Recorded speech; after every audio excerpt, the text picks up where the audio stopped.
Place the non-slip mesh inside your wheelbarrow. Then unfold the H2Go bag and place it on top. Insert a hose pipe into the H2Go bag and start filling with water.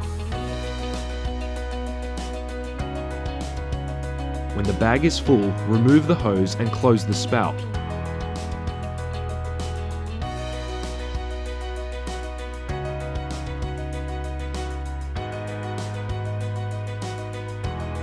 You are now ready to wheel the water to your desired location.